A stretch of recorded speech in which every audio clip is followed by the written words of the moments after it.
Hello everyone, this is Mandy. As we all know, the emergency light plays an important role when the main power is interrupted by the emergency event. But do you know what technical content is hidden inside the emergency light? Now we will disassemble one of our emergency light AS1098 to have a look. AS1098 is equipped with 3.7 voltage and 3.0 ampere hours lithium batteries, which provide 6 hours for emergency time, while 16 the common emergency lights of 3 hours. Now we can see the circuit board clearly.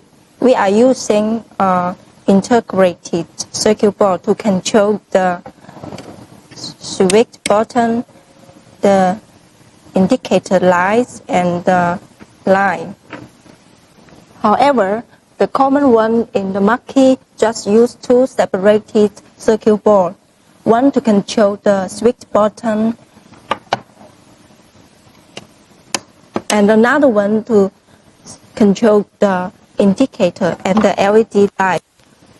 Besides, our components are all made of high-quality materials, which enables faster operations, reduce electric current loss. After testing, our PF value data is about 0.9, while the general emergency light in the market just only around 0.4. Okay, that's all information for you. If you are interested in our emergency light, welcome to contact us. Thank you.